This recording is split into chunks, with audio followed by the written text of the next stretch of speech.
चलो ठीक है ना, इस पर्सन को तो अपन जान ही रहे हैं, जॉन मिल्टन। अच्छा, हमने इसका नाम कई बार बताया, इससे पहले कभी सुना था किसी पोयम में? जॉन सुना था। जॉन कीट्स को तो जानते हैं, हाँ वो बुक्स में है। पीबी शेले भी था आई थिंक। हाँ चलिए ठीक है। हाँ तो अच्छा, एक क्वेश्चन क्वेश्चन तुमसे, इनका जो बर्थ है 9 दिसंबर 1608 टू 8 नवंबर 1674 में है, ये कौन कौन से पीरियड को फेस किए हैं?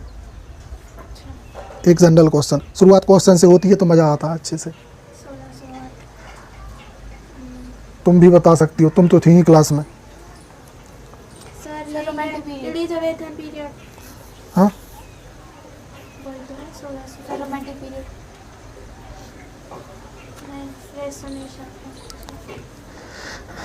ये होता टीपना शुरू कर दिए थे। देख रहे हैं। हाँ तो वही तो देखना, वही से टीपना कहते हैं।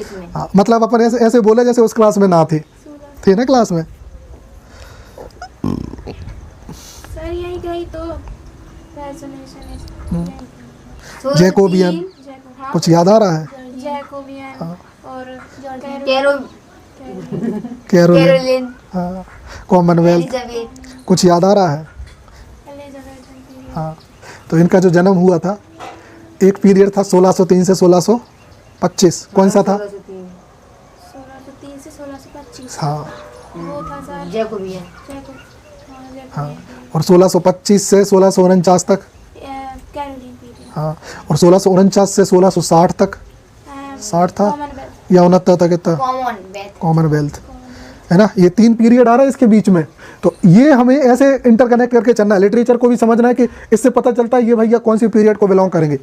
हाँ पहली चीज़। दूसरी चीज़ कि ये देखो, अब जेम्स जैकोबियन में तो ये पैदा हुए थे, जेम्स फर्स्ट के टाइम पे पैदा हुए थे, लेकिन इनने अपना जो राइटिंग की वो किस टाइम पे की होगी? जब जवान हुए होंगे। यहाँ तो पैदा हुए थे, थोड़े बड़े हो जाएंगे। बड़े कब तक होंगे, कितनी की एज तक होंगे, अंदाज़ा लगाओ। हाँ तो सीधी बात ये है, ये जो अच्छे जवान होते होते तक कहानी कहाँ पहुँचेगी? ये कॉमनवेल्थ तक पहुँचेगी। चलो वो छोड़ो, अब अपन एकदम जीरो से शुरू करें। 9 दिसंबर 1608 को ये पैदा हुए। 8 नवंबर 1674 को इनकी डेथ हुई। यहाँ कुछ हमें ट्रिक बन रही है ताकि हम भूलें ना। 9, 8 है ना, और 12, 11 कुछ ट्रिक बन रही है। दिसंबर, नवंबर, 9 और 8 कुछ मेमोरी में बैठाने लायक है ना। 2-3 बार देखोगी आ जाएगा। क्लियर?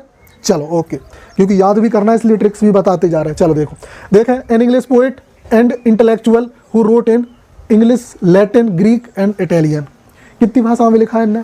मोस्टली 3 भाषाओं में। एन इंग्लिश पोएट, ये कौन है? एक इंग्लिश पोएट है।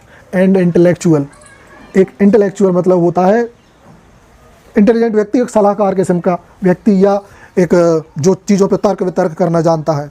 Clear? Who wrote in English, Latin, Greek और इटालियन। 4 भाषाओं में लिखते थे ये। कितनी भाषाओं में लिखा है? 4 भाषा। English, Latin, Greek, Italian. भाषाएं नहीं बोला, कितनी भाषाओं में। इससे ही पता चलता है कि यार बंदा पढ़ा लिखा तो हो सकता है। इंग्लिश तो नहीं को आती थी जो नॉर्मल लोग थे, लेकिन इतनी सारी भाषाओं का ज्ञान होना मतलब बंदा माइंडेड था। पहली बात, बड़े शांति से, इससे अच्छी शुरुआत है इनकी। ठीक है।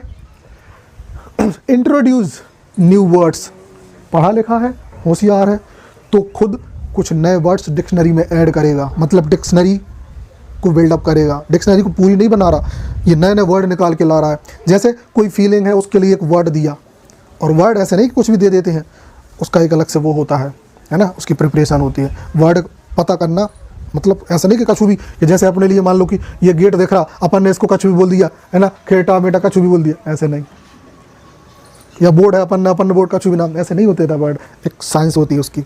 तो इनने बहुत सारे वर्ड्स, नए नए वर्ड्स निकाले। That means coined from Latin and Greek, मतलब लैटिन और ग्रीक से उनके ट्रांसलेट कराए। लैटिन में कुछ वर्ड थे, कुछ ग्रीक में थे, उनको क्या किया इनने? सुधार के। जैसे देखो, जेम्स फर्स्ट जो थे, उनके नाम पे जेम्स को लैटिन में क्या बोलते थे? जैकब। बात क्लियर है ना? तो जैसे मान लो पहले वर्ड था जैकब, अभी उन्हें बोला यार इंग्लिश में जैकब को क्या बोलेंगे, तो इस पे दिमाग लगा लोगे कई इंटेलिजेंट लोगों। उन्होंने कहा कि जैकब को जब हम इंग्लिश में ट्रांसलेट करेंगे ना तो वो जेम्स होगा। एक नाम है कैरोलिन, उन्होंने बोला कि या कैरोलस, बोले कैरोलस को इंग्लिश में ट्रांसलेट करो, तो जैसे ही इंग्लिश में अपन कैरोलस को इंग्लिश में ट्रांसलेट करते हैं तो वो हो गया चार्ल्स। कहानी आ रही समझ में? तो ये होते वर्ड को क्वाइन आउट करना। बात आ रही समझ में? अच्छा हाँ, इनका बताना भूल गए, जन्म इंग्लैंड में ही हुआ था। ज़्यादा हमें गहराई से नहीं जाना, हमें देखना है पॉइंट ऑफ व्यू कि मोटा मोटा दिमाग में बने, है ना? अभी बेसिक चीज़ें बता रहे हैं, किसी दिन डीप भी बताएंगे बहुत गहराई से। बात क्लियर है ना? ओके, इंग्लैंड में ही हुआ था जन्म। हाँ, एक चीज़ और बता दें, इनके पिताजी का नाम भी जॉन मिल्टन ही था। इंटरेस्टिंग फैक्ट, पिताजी का नाम भी क्या था? पापा आए जॉन मिल्टन, बच्चा हुआ है ना लिटिल जॉन मिल्टन या है ना, वही ठीक सेम नेम है ना। मदर का नाम याद नहीं आ रहा, क्या पता होगा, एन है ना। चलो अभी सोचते हैं उसको, ठीक है। जो याद रखने लायक चीज़ें हम वो बताते जाएंगे, जो भूलते नहीं हैं, ठीक है ना। चलिए आगे देखें। हाँ, फिर देखें फेमस वर्क। अब इनके फेमस वर्क अपने को पता होना चाहिए। बंदे के बारे में पता है, पिताजी का नाम पता है ना, एजुकेशन पता है, बहुत पढ़ा लिखा था बंदा, बहुत। अब भी एजुकेशन पे डिस्कस करेंगे और डीपली, बहुत कुछ पढ़ा था इसने, एमए तो किया ही था उस टाइम पे, है ना। एमए मतलब वो समय पे ना सबसे बड़ा ही होता था, उसके बाद तो फिर आपको रॉयल फेलोशिप मिल जाती थी एमए के बाद। इनने तो एमए किया था, सुनते जाना, ठीक है। तो डिक्शनरी के वर्ड देखे। अब इम्पोर्टेंट वर्क देखो, सबसे बड़ा और सबसे इम्पोर्टेंट वर्क है पैराडाइज लॉस्ट। हाँ, है ना, ये आपको एमए के सिलेबस में मिलेगा। हाँ, एमए के सिलेबस में मिलेगा ये। अभी तुम लोग को इसलिए नहीं कर रही है टॉर्चर, ये बड़ी बड़ी चीज़ें छोटे छोटे लोगों के कायदे, तुम लोग उतने में घबरा जाओगे, थोड़ी छाड़ दोगे भाई उनको स्टूडेंट चाहिए डर के, है ना, ठीक है। तो ये तुम्हें नहीं दिया पैराडाइज लॉस्ट, और भी देखना पड़ेगा, कुछ हिस्सा दे दिया। अभी ये पैराडाइज लॉस्ट था, मतलब पैराडाइज मतलब होता है स्वर्ग, लॉस्ट मतलब होता है खोना, स्वर्ग को खोना। हाँ ठीक है। अब इसमें जो हीरो है ना वो विलन है। हीरो ही विलन है। हाँ, हीरो ही मतलब जो उसका मेन हीरो है ना वो एक विलन है ना, मतलब शैतान ही यहाँ हीरो है। तो वो सर हाँ, प्रोटैगनिस्ट जो है वो है अपना विलन। अब इसकी सक्सेस के इसके साथ ही इन्होंने एक और लिखा, पैराडाइज रीगेन, मतलब ये तो था लॉस्ट, स्वर्ग को खोना, यहाँ पे है स्वर्ग को फिर से पाना। हाँ, छोटे छोटे वर्क नहीं, बहुत बड़े वर्क है ये। मज़ा आ जाता है जब आप इनको या तो आप इसकी समरी भी पढ़ोगे या इसको रीड करोगे, अगर अंडरस्टैंडिंग कर पाओ ना तो मज़ेदार था, है ना। लेसिडस, हाँ, अपने फ्रेंड की याद में लिखा था इनने, उनके दुख में, आई थिंक किंग एडवर्ड, है ना, राजा थे, उनकी याद में लिखा था। एलेजी है एक प्रकार की, है ना, शायद हम पढ़ेंगे, देखें। फिर सैमसन एगोनिस्ट, ये भी एक वर्क है, बहुत शानदार वर्क है, एक स्टोरी है शानदार, जैसे ही लिखा था हमने। सैमसन एगोनिस्ट, ऐसे चीज़ें याद आती हैं, ठीक। हाँ, फिर देखें, है ना, एरो पैगिटिका, थोड़ा सा टफ नाम है, AREOPAGITACA, हाँ, बड़ा टफ सा नाम है। हाँ ठीक है, चलो ओके, प्रोनाउंस कर लेना, टफ है। आगे बढ़े, इतनी चीज़ें क्लियर, फैक्ट है, मज़ेदार तरीके से करते जाएंगे। आगे बढ़े, इन फेब ऑफ 1652। हाँ, और यार चलो भैया वहाँ, है ना। हाँ ठीक, इन फेब ऑफ 1652। अब ये एक ट्रेजिक मूवमेंट है, याद रखना। ही कंप्लीटली ब्लाइंड, वो पूरे तरीके से अंधे हो गए एट द एज ऑफ 42। एक महान व्यक्ति, हाँ, 42 साल की उम्र में पूरा अंधा हो गया। अब क्वेश्चन तुम्हारा उठना चाहिए, सर पूरा अंधा हो गया तो क्या पहले थोड़ा बहुत अंधा था? पूरा अंधा हो गया सर। हाँ, हाँ, सुने कहानी। तो ये बंदा, इसको बचपन से एक बीमारी थी जिसका जो असर धीरे धीरे दिखाती है, है ना। ये स्टीफन हॉकिंस थे ना, एक साइंटिस्ट, उनको भी ऐसी ही बीमारी थी, मगर वो बॉडी की थी, इनको आँखों की थी। अब कुछ लोग कहते हैं कि आँखों की बीमारी थी, कुछ कहते हैं कि ज़्यादा पढ़ाई की वजह से चले गए, आँखें चली गई। पढ़ाई भी बहुत करते थे, तो ये तो खैर मिथ है, पढ़ाई की वजह से आँखें नहीं जाती हैं, है ना। इनको बचपन से एक बीमारी थी, जिस बीमारी की वजह से इनने अपनी आई साइट खो दी, आँखों की रोशनी धीरे धीरे चली गई, और इनको ये एहसास हो गया था कि मैं अपनी आँखों की रोशनी खो रहा हूँ, है ना। तो उसका एक दुख भी था, क्योंकि दुख कई बार ये भी होता है कि दुख ना हमें सोचने पे मजबूर करता है, या हमारी इंटेलिजेंसी पे इफेक्ट डालता है, या तो आपको महान बना देगा या आपको तोड़ देगा, आपको ख़त्म कर देगा। कुछ लोग उसको ताकत बना लेते हैं, कुछ लोग उसको अपनी कमजोरी। तभी लिखा था नो हाँ ठीक है ना। इसका जो दुख है ना, इनका जो दुख है जॉन मिल्टन का, ऑन हिज ब्लाइंडनेस में देखना, अंदर से आवाज़ निकलती है बंदे के। जब ये पूरे मतलब बंद ही हुआ तब हाँ तब लिखी थी उनने। तो एक अंधा व्यक्ति अपना दुख कैसे बताएगा उस ईश्वर के सामने, है ना। उस परम पिता परमात्मा के सामने वो अपनी फीलिंग दिखाएगा, बोलेगा कि क्या दुख है उसको। ठीक है, पूरी तरीके से ब्लाइंड हो गए, उस बीमारी वजह से धीरे धीरे जाती रही। अब है ना, इनके बारे में कुछ लोगों ने अच्छी अच्छी बातें भी कही हैं। इनके बारे में कुछ लोगों ने कहा भी है कि ये महान क्यों थे। तो एक पर्सन है विलियम हेली, कॉल हिम, उनको कहते थे ग्रेटेस्ट इंग्लिश ऑथर, मतलब इंग्लिश के महानतम पोएट। हाँ नहीं, विलियम हेली जरूरी नहीं कि नाम ही मतलब पर्सन है, कुछ इंटेलेक्चुअल है। इनने इनके बारे में क्या कहा, ये कोट हम तुमको क्यों बता रहे हैं पता है, ये डायरेक्ट क्वेश्चन आता है, who call him greatest English author, किसने इनको ग्रेटेस्ट इंग्लिश ऑथर कहा है। ये नाम हमें पता होना चाहिए। क्लियर, आगे बढ़े। अब देखो, एक इंटेलिजेंट व्यक्ति एरा गैरा नत्थु खैरा हो नहीं सकता। इंटेलिजेंट था तो गवर्नमेंट जॉब भी होगी, मतलब उस समय भी इंग्लैंड में गवर्नमेंट जॉब होती थी, और उस समय गवर्नमेंट का मतलब किंग या क्वीन के दरबार में होना। हाँ, तो ये सिविल सर्वेंट थे, आईएएस ऑफिसर समझ लो। क्या थे, आईएएस ऑफिसर ऑफ, अब किस गवर्नमेंट में, क्रॉमवेल गवर्नमेंट, ठीक, एंड सपोर्ट प्यूरिटन्स। हाँ क्रॉमवेल कौन था, ये था चर्च का सर्वे सर्वा। मतलब देखो, हमने कहानी आपको पहले बता चुके इंग्लिश लिटरेचर वाली क्लास में कि जेम्स फर्स्ट, फिर चार्ल्स फर्स्ट आया। चार्ल्स फर्स्ट बेकार राजा था, उसके अत्याचार कुछ ज़्यादा ही थे, उन्हीं अत्याचारों की वजह से उसको हटाया गया, क्रूसीफाई किया गया, फांसी लगाई, मतलब गला काटा गया था उसका, मारा गया था। फिर राजा कौन बना था, जो चर्च के लोग थे ना, वो लोग, उनने अथॉरिटी ले ली, चर्च के लोगों ने अथॉरिटी ली, जिसमें एक बड़ा पादरी था, एक बड़े महाराज, ये समझ लो बड़े पंडित जी, ये बन गए राजा, जिनका नाम था ओलिवर क्रॉमवेल। इन लोगों को सपोर्ट कौन करते थे, जॉन मिल्टन, क्योंकि चार्ल्स फर्स्ट को तो कोई पसंद ही नहीं कर रहा था, तो पसंद करने लायक यही लोग थे बस। तो जॉन मिल्टन धार्मिक तो थे ही, इस चीज़ को पसंद भी करते थे, और ये जब चार्ल्स फर्स्ट नाटक कर रहा था ना, तो तब ये उन पर टिप्पणी भी करते थे, मतलब उल्टा सीधा उनके लिए लिखना, ये ऐसा ये वैसा।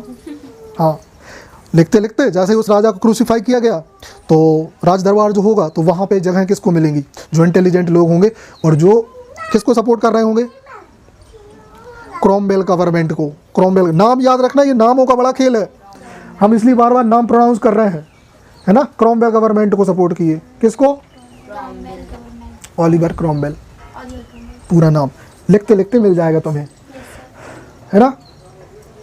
इनके बाद इनका, है ना, गधा बच्चा भी राजा बनता है, गधा ही है वो, है ना, वो ज़्यादा दिन नहीं टिक पाता।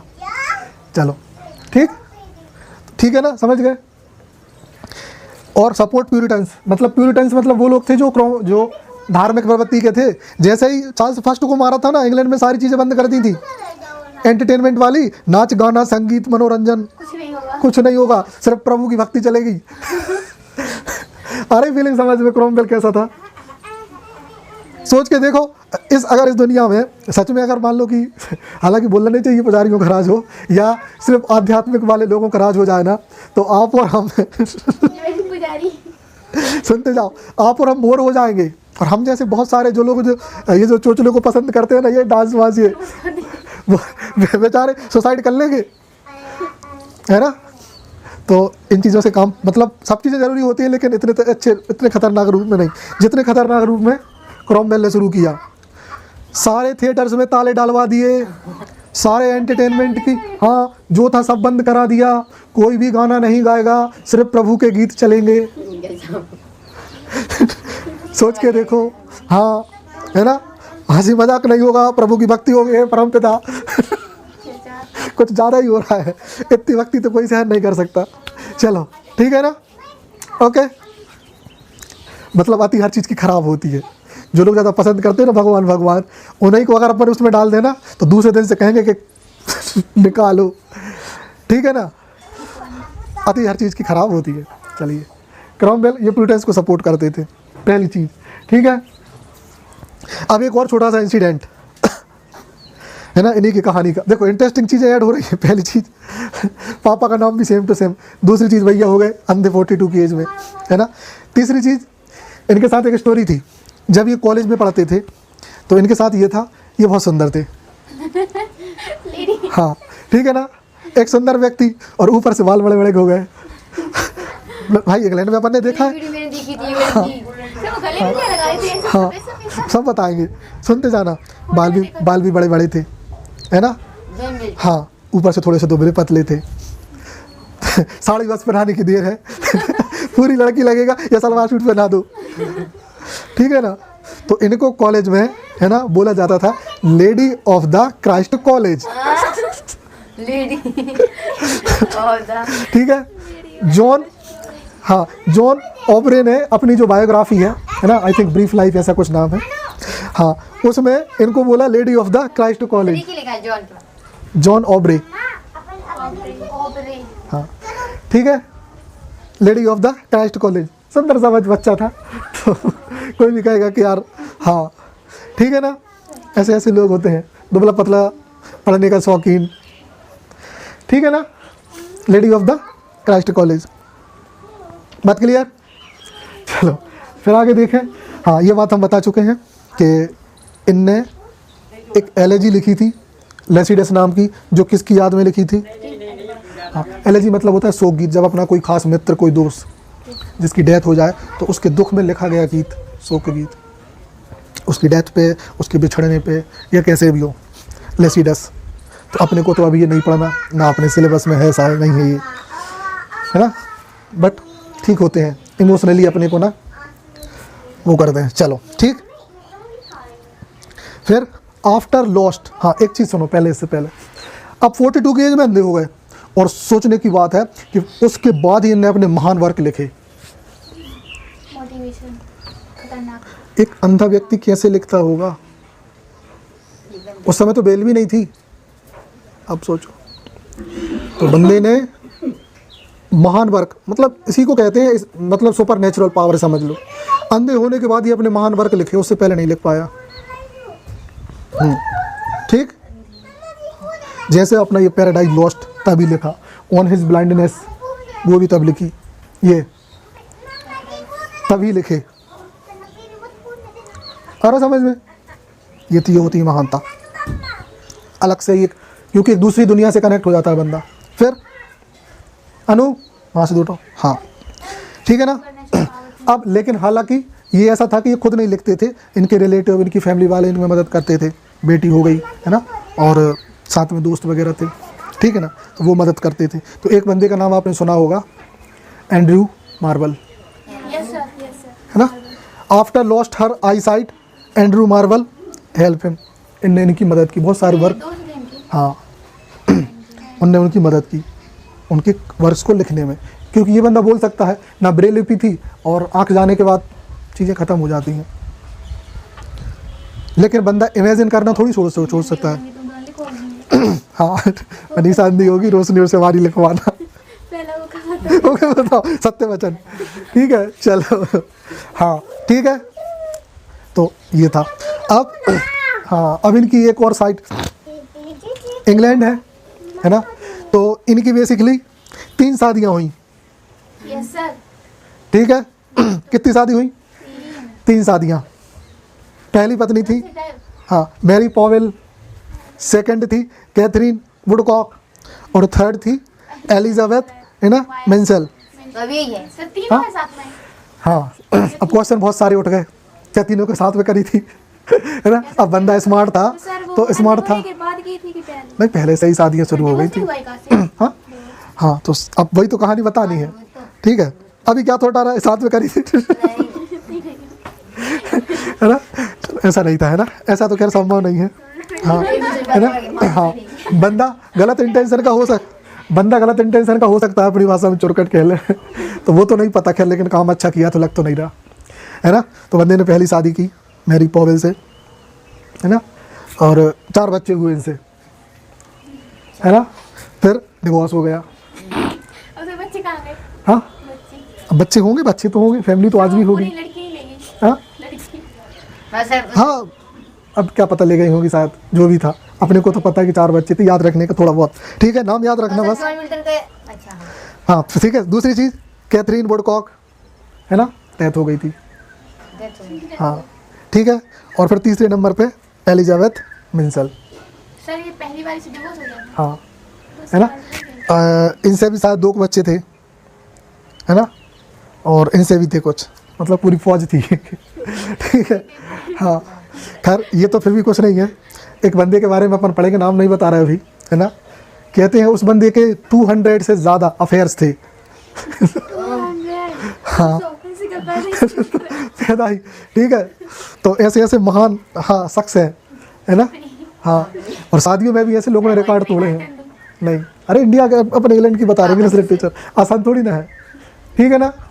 तो कहानियाँ बहुत सारी मिलेंगी हमें। मतलब हाँ, फिर ये तो रही, है ना। के बच्चे अच्छे हाँ, अब सोचने वाली बात है कि हाँ बच्चे होंगे इनके, पता नहीं कितने थे। तो मैं सोचने वाली बात हम पहले ही बता चुके हैं, पहले जनरली उनकी डेथ हो जाती थी। और हाँ, ये मैरी पॉवेल से याद आया, जब इनकी उम्र 35 साल थी ना, जॉन मिल्टन की, है ना, तब मैरी पॉवेल 16 साल की थी। 16 दूनी 32, 32 में 3 और जोड़ोगे तब होंगे 35। सिर्फ इंडिया में ये नहीं था, इंग्लैंड में भी था, मतलब गर्ल्स की कम एज में शादी करना। अब ये तो इंटेलिजेंट व्यक्ति तो भाई पढ़ाई लिखाई में लगा रहा, अब घर वालों ने कही कि कर ले भैया शादी है ना। हाँ, अब एज डिफरेंट इतना खतरनाक होगा, है ना, तो कहीं ना कहीं समस्या बनी जाती है। नहीं, बस बिगड़ गई बात, तलाक हो गया, ठीक। फिर ये इनसे भी हुई, इनमें भी काफ़ी कुछ कहानियाँ हैं, वो सब अपने काम का नहीं है ज़्यादा। बाकी तुम लोग अगर खुद से बायोग्राफी इनकी चेक करोगे ना, और तुम्हें पता चलेगा कि हाँ यार मज़ेदार है तो ले दे के, लेकिन एक कंक्लूजन निकलता है कि बंदा डिवोटी था, धार्मिक किस्म का था, है ना, इंटेलिजेंट। स्पिरिचुअली स्ट्रॉन्ग था, अच्छा था, मतलब जॉन मिल्टन, ठीक है ना। तो यहीं पे अपना ये इस बंदे की पूरी लाइफ स्टोरी ख़त्म हो रही। और इसके बाद उस चीज में डेथ काउंट कर सकते हो, 16 से 74 है, 11 साल में नहीं होता। है ना। तो अब हमें करना है क्या, इस महान व्यक्ति का हमको करनी है वो बुक, वो पोयम। अपन इसको नेक्स्ट डे, कल, आई थिंक कल ही, तो हमें ये कल डिटेल चाहिए। कल हम आके पहले पूछेंगे, आधे घंटे में ये पूछेंगे और आधे घंटे वो होगा, 66 years थी। ठीक है, ना कम ना ज़्यादा, एवरेज एज। तो ध्यान रखना, ठीक है ना। तुम्हें याद नहीं होता कच्छू, सुन लिया नहीं? हाँ हाँ सर, तो इस चीज़ को ना सर बनाना कि नहीं सर होता है, ठीक है। नहीं, कल ये सब क्लियर होना चाहिए। चलो क्लोज करें, ओके।